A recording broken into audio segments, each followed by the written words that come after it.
The house was silent, except for the quiet, rhythmic hum of the dishwasher in the kitchen. It was the kind of expensive, high-end silence that my daughter-in-law, Amelia, had so carefully and so ruthlessly cultivated in my own home. I was in my room, the small guest room at the back of the house, where I'd been relegated after she and my son had moved in. I had just asked her, my voice a quiet, hesitant thing, if she thought I might be able to join them for dinner that evening. She had been standing in the doorway, her arms crossed, her perfectly made-up face a mask of cold, hard impatience. She looked at me, at the old woman who was now a piece of inconvenient and increasingly invisible furniture in her perfect house, and she sighed. It was a sigh of pure, unadulterated, and deeply, deeply weary contempt. "You know, Helen," she said, her voice a low, dangerous whisper that was far more terrifying than any shout. "I was just talking to Mark about this, and we were thinking, the best thing you could do for this family, for him, for me, is to just disappear." She let the words hang in the air, a slow-acting poison. "I mean," she continued, her voice now a soft, almost reasonable purr, "you're old. You've lived your life. You don't really do anything. You just sit. A quiet, sad, little presence in the corner. If you were to just cease to exist, it would be so much easier for everyone. No one would even really notice. You'd never be missed. Nay." She turned and walked away then, her footsteps silent on the expensive runner she had installed, leaving me alone in the ruins of her casual, soul-crushing cruelty. She had not just insulted me. She had, with the calm, quiet precision of an executioner, sentenced me to death. But she had made a mistake, a fatal and deeply, deeply satisfying mistake. She thought she was talking to a helpless, invisible old woman. She had no idea that I knew every secret of this house, including the old, forgotten, and fully operational 1970s era intercom system my late husband had installed, a system with a small and very sensitive speaker hidden in the ceiling right above her bed. She thought she had silenced me. She had no idea I was about to become the whisper in her darkness. "Hi everyone, I'm Grandma Helen. I'm 79 years old, and my son's wife just suggested that the best thing I could do for the family is to quietly die. The secret I am sharing with you today is not about a hidden will or a secret fortune. It is a story about a house filled with secrets, and a woman who was forgotten, but who remembered everything. My husband, my Arthur, was an electronics hobbyist, a man who was obsessed with the new and futuristic technology of the 1970s. And this house, our house, was his masterpiece. He had spent years, and a small fortune, wiring it from top to bottom with a state-of-the-art intercom and sound system.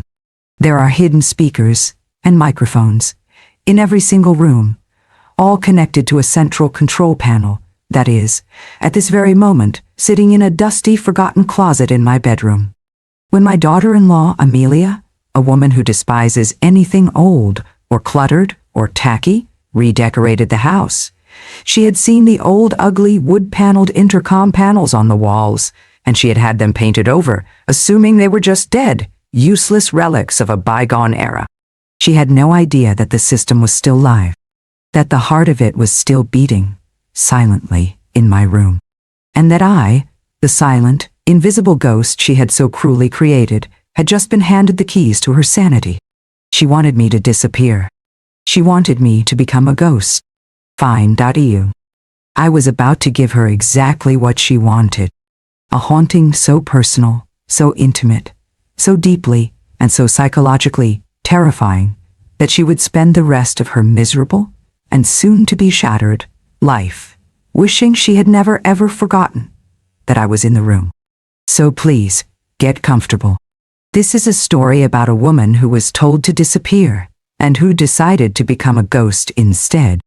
A ghost with a microphone, a mission, and a deep and deeply satisfying desire for a very, very quiet kind of revenge.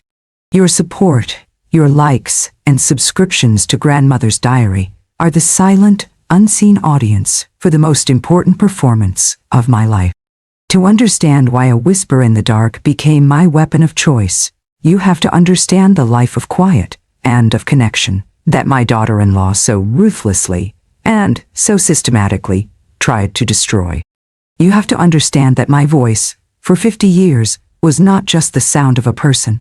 It was the sound of a family.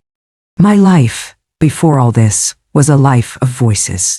I was a telephone operator, one of the old-fashioned kind, the kind you only see in black and white movies now. I sat at a long switchboard, a tangle of wires and plugs and flashing lights, and my entire world was a symphony of other people's lives. I was the invisible conduit of 1,000 stories. I connected lovers and mothers and doctors and soldiers. I was the quiet, steady, and utterly essential link in the chain of human connection. My voice was my trade, my art, my identity. I met my husband, my Arthur, over the phone. He was an electrical engineer, a quiet, gentle man with a mind that was a beautiful, intricate labyrinth of wires and circuits, and a deep and abiding love for the magic of sound. He had called my switchboard to report a problem with his line, and he had been so charmed by the sound of my voice, he told me later, that he had spent the next week inventing new problems with his telephone, just so he could call in and talk to me. Our love story was a story of connection, of communication, of the beautiful, invisible threads that bind us all together. And our house, the house we bought with our small, hard-earned savings, became a testament to that love. It was Arthur's masterpiece, his laboratory, his great and glorious experiment in the art of sound. He spent years wiring it. He was a man obsessed with the future, with the idea of a smart home, long before such a thing existed. He installed an intercom system, a relic of the 1970s, a system of small hidden speakers and microphones in every single room. It was his pride and joy. We would use it to talk to each other from different parts of the house, our voices a constant, loving presence, a reminder that even when we were apart, we were still connected. He called it the wire, our own, private, and deeply, deeply loving telephone line. We raised our son David in this house of voices. He was a good boy, a kind boy, a boy who inherited his father's quiet nature and my own deep and abiding love of stories. But he was a man of the modern age, a man who saw his father's intricate and often failing intercom system not as a thing of magic, but as a quaint and deeply, deeply embarrassing piece of old, outdated technology. And then he brought home Amelia. Amelia was a woman of the visual world. She was an interior designer, a woman who saw the world not as a place of stories and of voices and of messy, human connection, but as a series of perfectly composed and utterly silent images. She was a woman who valued surfaces, not depths. She was a woman who worshipped at the altar of minimalism, of quiet, of a cold, and a deeply, deeply unsettling kind of order. And she hated my house. She did not say it, of course. Not at first.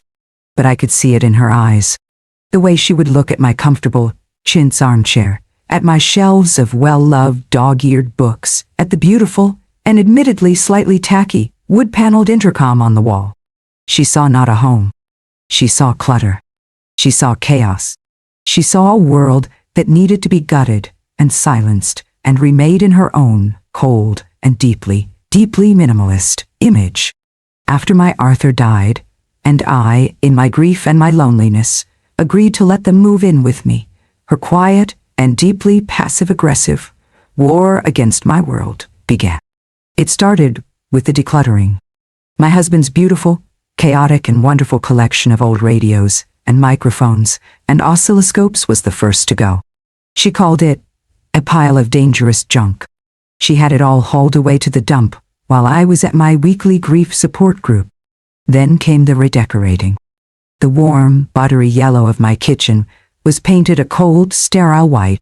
The comfortable, worn-out sofa was replaced by a hard, angular, and deeply, deeply uncomfortable gray slab. The house, my house, was being systematically, and ruthlessly silence. And then she began to silence me. It was a slow and a deeply insidious process of erasure. She would talk over me. She would finish my sentences. She would answer questions that were directed at me. She began to treat me as if I were not a person, but a piece of furniture, a quiet and increasingly irrelevant part of the scenery. My son, my David, a man who has always been terrified of conflict, of confrontation, of any kind of unpleasantness, simply let it happen. He saw a strong, competent wife who was modernizing their home and caring for his aging and increasingly quiet mother. He did not see a war. He did not see a slow and a brutal and a deeply, deeply cruel campaign of psychological erasure. He saw only peace. The quiet and deeply, deeply unsettling peace of a house that was losing its soul. The final stage of my erasure began a few months ago. I had become a ghost in my own home, a silent, invisible presence that drifted from my bedroom to my armchair and back again. And Amelia, in her triumph, in her absolute and unquestioned control of my home and of my son and of my life, finally made her fatal mistake. She began to believe her own propaganda. She began to believe that I was, in fact, a ghost that could be dismissed, a ghost that could be erased, a ghost that could be told with a quiet and a casual and a deeply, deeply satisfying cruelty to simply disappear. She had no idea that the house still had its secrets. She had no idea that the old, painted-over intercom panels were still connected. And she had no idea that the ghost she had so cruelly and so foolishly created was about to start whispering back. My first haunting was a simple one. A test of the system. A quiet and deeply, deeply satisfying little experiment in the art of psychological warfare. That night, after the book club harpies had finally departed, leaving behind a trail of expensive perfume and the lingering bitter taste of their cruelty, I waited. I waited until the house was dark, until the silence was a thick, heavy blanket. I waited until I heard the soft, rhythmic breathing of my son, Mark, from his downstairs bedroom, and the restless, agitated tossing and turning of Amelia in the master suite upstairs, the room that had once been mine and Arthur's. And then, from my command center in my little armchair, I went to work.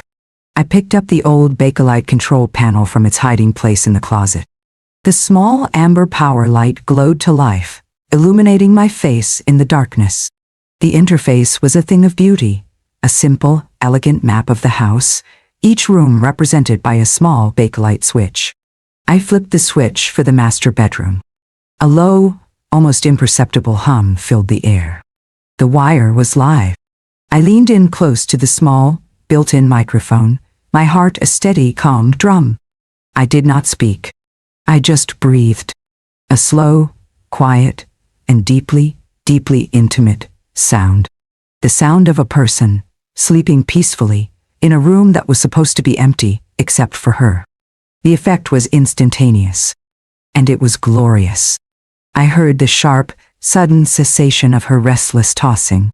I heard a gasp, a small, choked sound of pure, unadulterated shock. I could picture her, sitting bolt upright in her bed, her heart hammering against her ribs, her eyes wide in the darkness, straining to hear, to understand. She did not scream. She did not wake my son. She just sat there, in the darkness, for a long, long time, listening. And I knew, with a certainty that was a warm and deeply satisfying balm to my old, withered soul, that she had heard it. She had heard the ghost. The next morning, she was a changed woman. The bright, brittle, and effortlessly cruel confidence was gone. In its place was a pale and deeply, deeply unattractive shade of fear. Her eyes were dark, bruised-looking. Her hand trembled as she poured her coffee. She kept glancing over her shoulder at the empty corners of the room, as if she expected to see me standing there, a shimmering spectral apparition. My son, of course, was oblivious. "You look tired, honey," he said, his voice full of a genuine and deeply, deeply misplaced concern. I'm fine, she snapped, her voice a little too sharp, a little too high. Just a bad dream. She did not mention the breathing. Of course, she did not. How could she? How could she explain to her logical, rational, and deeply, deeply unimaginative husband that she had heard someone breathing in her bedroom in the middle of the night? It was impossible. It was insane. It was the kind of thing that would make a person sound, well, crazy. And so, she said nothing. She suffered in silence. And I, from my throne in the corner, watched her. And I smiled. A small, secret, and deeply, deeply satisfying ghost of a smile. The first shot in the war for her sanity had been fired. And it had been a direct hit. My hauntings became a daily, and deeply creative, affair.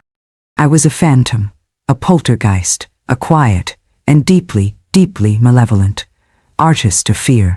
I was not just a whisperer. I was a conductor, orchestrating a symphony of madness with the push of a button and the flip of a switch. I began to use the full range of the system's capabilities. I would wait until she was in the shower, the sound of the water, curtain of white noise. And then I would whisper her name. Amelia, just that. A single, soft, and deeply, deeply intimate word, spoken in my own, quiet, and deeply familiar voice. I would hear the water shut off abruptly. I would hear the shower door slide open. I would hear the frantic and deeply, deeply satisfying sound of her heart pounding against the silence. I would wait until she was in the kitchen, alone, in the middle of the afternoon. And I would play the sound of a teaspoon clinking against the side of a porcelain teacup, a sound that I had made every afternoon for 50 years in that very kitchen. A small and deeply, deeply domestic and a deeply, deeply unsettling sound from a past she had tried so hard to erase. I would wait until she was in the living room, reading a magazine, the house silent around her. And I would whisper a single, simple, and deeply, deeply terrifying question. Where am I? She was a woman coming undone. She was losing weight. She was not sleeping. She was jumping at shadows. She was living in a house that had become her own, private, and deeply, deeply personal torture chamber. And I was the ghost. A ghost who was, with every passing day, becoming more and more real to her. Her fear, her rage, her desperation, it all began to curdle into a thick and deeply, deeply poisonous paranoia. A paranoia that had only one logical and deeply satisfying target. My son. Her husband. Their arguments, which had once been quiet, civilized, and deeply, deeply passive-aggressive affairs, became loud, ugly, and vicious. You have to believe me, Mark, she would shriek, her voice a raw, ragged thing. I'm not crazy. I hear her. I hear your mother. She's in the walls. She's in my head. Amelia, for God's sake, he would say, his voice a low, weary, and deeply, deeply patronizing sigh. Mom is sitting in her chair, in the living room. She hasn't moved in 3 hours. She's a sick old woman. She's not a ghost. And get a house. You're lying, she would scream, her eyes wild with a desperate and deeply, deeply gratifying fury. You're in on it. You're helping her. You're both trying to drive me mad. He was not helping me, of course. He was just a man who was utterly and completely out of his depth. A man who was watching his beautiful, perfect, and always in control wife descend into a madness he could not comprehend. And he was terrified, not of the ghost, but of her. The final and most beautiful act of this phase of my haunting was not a sound or a whisper. It was a performance. I waited for a night when I knew they would be having one of their arguments, a night when her nerves were at their most raw, her mind at its most fragile. And as they stood in the living room, their voices rising in a crescendo of anger and of fear, I began my masterpiece. I used the intercom system to create a soundscape, a symphony of my own, ghostly presence. I started with a whisper, my voice, from the speaker in the hallway. Mark, a soft, questioning sound. Then, the sound of a teacup clinking from the kitchen. Then, a soft, humming sound, my humming, from the speaker in the dining room. Amelia froze, her face a mask of pure, unadulterated terror. She looked at her husband, her eyes pleading, desperate. "You hear that, don't you?" she whispered. "You have to hear that." He heard it, of course. He was not deaf. But he could not, would not, allow himself to believe it. "It's the pipes, Amelia," he said, his voice a weak and deeply, deeply pathetic lie. "It's an old house. It makes noises." And then, I delivered the coup de grace. I used the main and most powerful speaker in the system, the one that was hidden in the ceiling of the living room, right above their heads. And I whispered a single, simple, and deeply, deeply satisfying sentence. A sentence that was not a question, or a threat, or a plea. It was a statement of fact. A statement of my own, resurrected, and deeply, deeply vengeful existence. I whispered, "I'm right here." The silence that followed my final whispered pronouncement was the most profound silence I have ever known. It was the silence of a world ending. The silence of a mind finally, and irrevocably, breaking. Amelia did not scream. She did not weep. She just stared into the empty space where my voice had been, her eyes wide, vacant, and utterly, utterly lost.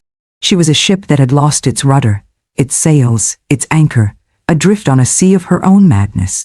My son, Mark, stood in the doorway, a statue carved from grief and disbelief. He looked at his wife, at the shattered, babbling wreck she had become, and he looked at the empty armchair in the corner of the room, the chair where I was supposed to be.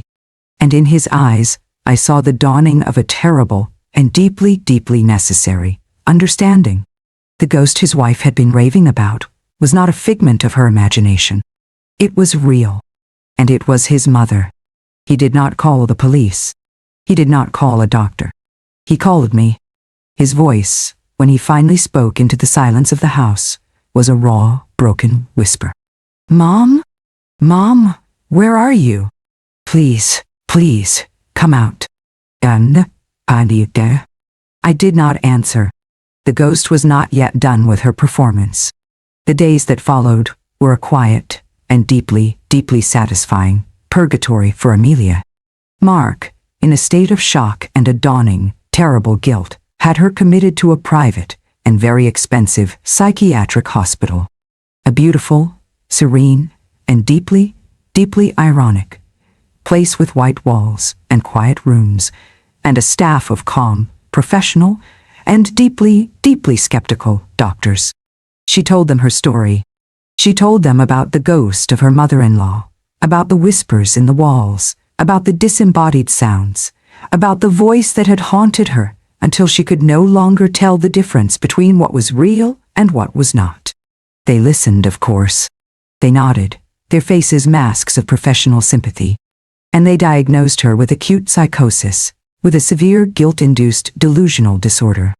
They told my son, with a sad, pitying shake of their heads, that his wife had, under the stress of her own secret guilt over her treatment of me, created a ghost to punish herself. The ghost, they said, was a manifestation of her own broken mind. And I, from my quiet, comfortable armchair, listened to it all. The intercom system, my husband's brilliant and deeply, deeply satisfying invention, worked both ways. I could not only project my voice into any room in the house, I could listen. I listened as she was diagnosed, as she was medicated, as she was slowly and systematically erased, not by a ghost, but by the cold, hard, and deeply, deeply unsympathetic logic of modern psychiatry. She had tried to turn me into a ghost, and in the end, she had become one herself. A ghost in a white room, a ghost whose story no one would ever believe. I finally revealed myself to my son a week later. He came home from the hospital, his face a gray, haggard mask of grief and of guilt, and he found me sitting in my armchair, my knitting in my lap, as if I had never been gone. He did not speak. He just fell to his knees, and he laid his head in my lap, and he wept. He wept for his wife, for his life, for the mother he had so carelessly, so cruelly, and so completely abandoned. And I, in my silence, stroked his hair. The war was over. And I had won. Amelia never came back to the house. She was eventually transferred to a long-term care facility, a quiet and deeply, deeply expensive place where she would spend the rest of her days, a ghost in a world that no longer believed in her. My son divorced her, of course. The marriage, like the house, had been built on a foundation of lies, and it could not stand. My life, in the years that followed, was a quiet and a deeply, deeply peaceful affair. My son, Mark, moved back into the house. He was a broken man, a man who had lost everything. But in the wreckage of his life, he found something new. He found his father. He found the magic of connection. He began to spend his evenings with me, not out of a sense of duty or of guilt, but out of a genuine and a deeply, deeply moving desire to connect. He found the old, dusty control panel for the intercom system in my closet, and he cleaned it, he polished it, he learned how it worked, and we began to talk. He would sit in the kitchen, and I would sit in my armchair, and we would talk for hours, our voices a quiet and a loving and a deeply, deeply healing presence in the house. He would tell me about his day. I would tell him stories about his father, about his childhood, about the life we had once had. The Wire, my husband's beautiful and deeply, deeply loving invention, was alive again. And so was our family. So what is the final lesson from my long, dark, and deeply satisfying, haunting? It is that a voice, a human voice, is a powerful and a beautiful and a deeply, deeply sacred thing. It is the music of our lives. It is the soundtrack of our love. And it can, even when it is just a whisper in the dark, be a weapon of pure and righteous and deeply, deeply satisfying justice. I also learned that silence too can be a weapon. It can be a cage. It can be a tomb. But it can also be a mirror. A mirror that forces a person to look at their own soul, at their own guilt, at the ugly and twisted and deeply, deeply lonely truth of who they really are. My daughter-in-law was not defeated by my voice. She was defeated by her own silence. The silence of her own conscience. A silence that she could no longer bear to listen to.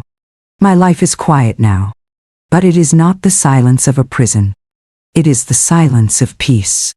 A peace I have earned. A peace I have fought for. A peace that is filled not with the absence of sound, but with the presence of love. A quiet and a difficult and a deeply, deeply beautiful kind of love. Thank you for joining me on this journey.